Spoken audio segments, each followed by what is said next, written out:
Hanya berinvestasi di apa yang lu ngerti. Mental modal paling sederhana dalam investasi itu kita sebutnya circle of competence kalau anak-anak investor. Ketika lu main baseball, itu lu nggak harus selalu nge-swing gitu di semua pukulan yang dilempar, ke every pitch yang dilempar ke lu. Tapi jawabannya, ini ada zona nyaman lu nih. Zona nyaman lu ketika lu dapet di dari sini lu tembak. Lu pukul, ya. Jangan bohongin diri sendiri, lu ngerti apa yang lu nggak ngerti. Contohnya seperti gua minggu lalu ditawarin, "Oke, ini ada startup AI begini begini begini, series B lu mau masuk nggak? Bareng ini, venture capital ada A, ada Andreessen Horowitz segala macam." Jawabannya gue jujur gue nggak mengerti, ya. Gue pengguna AI, tapi kalau gua disuruh bikin language model, gue nggak ngerti. Mulainya dari mana pun gue nggak tahu.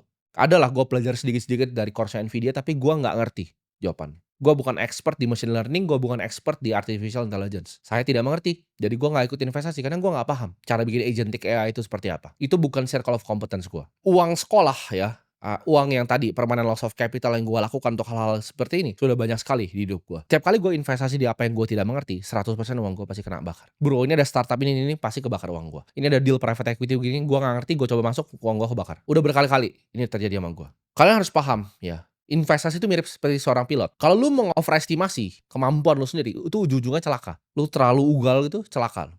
Perlu yang namanya kebijaksanaan untuk tahu apa yang kita bisa mengerti dan apa yang kita tidak bisa mengerti. Gue tuh lebih banyak bilang, "Oke, gue nggak mengerti." Karena itu adalah format dari humility manusia. Ketika lu bilang, "Oke, saya nggak mengerti," gitu. Nggak ada yang salah gitu dengan ditawarin AI terus saya nggak mengerti. Entar mungkin ditawarin quantum computing, mungkin gue jawab, "Gue nggak mengerti, itu bukan industri yang gue ngerti." Tapi lu kalau tanya gue investasi di energi terbarukan, di solar, gue mungkin mengerti. Lu tawarin gue berinvestasi di bank, gue mungkin mengerti cara kerjanya bagaimana. Tier 1 capital, Tier 2 capital tuh apa, gue paham banget gitu. Cara ngitung cepat net interest margin dari bank, gue bisa analisa dari A sampai Z karena gue cover bank udah lama. Balik lagi, kalau kalian pernah kerja mungkin di fund ya, buy side atau di sell side di sekuritas, itu analisnya tuh dibagi coverage-nya. Mereka punya universe-nya sendiri. Contoh, ada yang spesialisasi di bank, ada yang spesialisasi di pertambangan, di mining, ada yang spesialisasi di consumer goods. Ini mereka pun dipisah-pisah. Jadi orang tuh harus punya yang namanya circle of competence mereka sendiri. Suatu bidang area investasi yang lu paham betul. Jadi investasi itu nggak harus di aset A, B, atau C. Nggak harus di saham perusahaan, nggak harus di B, di kripto, nggak harus C, di real estate. Tapi di apa yang lu paling mengerti sebenarnya. Lu paling mengerti nih,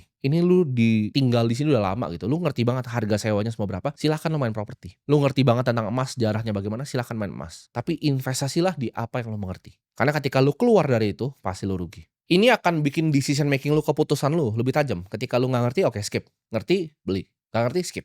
Jadi pilih satu circle of competence dan jadi kelas dunia di bidang itu. Prinsip terakhir ya adalah untuk berpikir secara jangka panjang, pikir secara long term karena compounding adalah keajaiban dunia ke-8.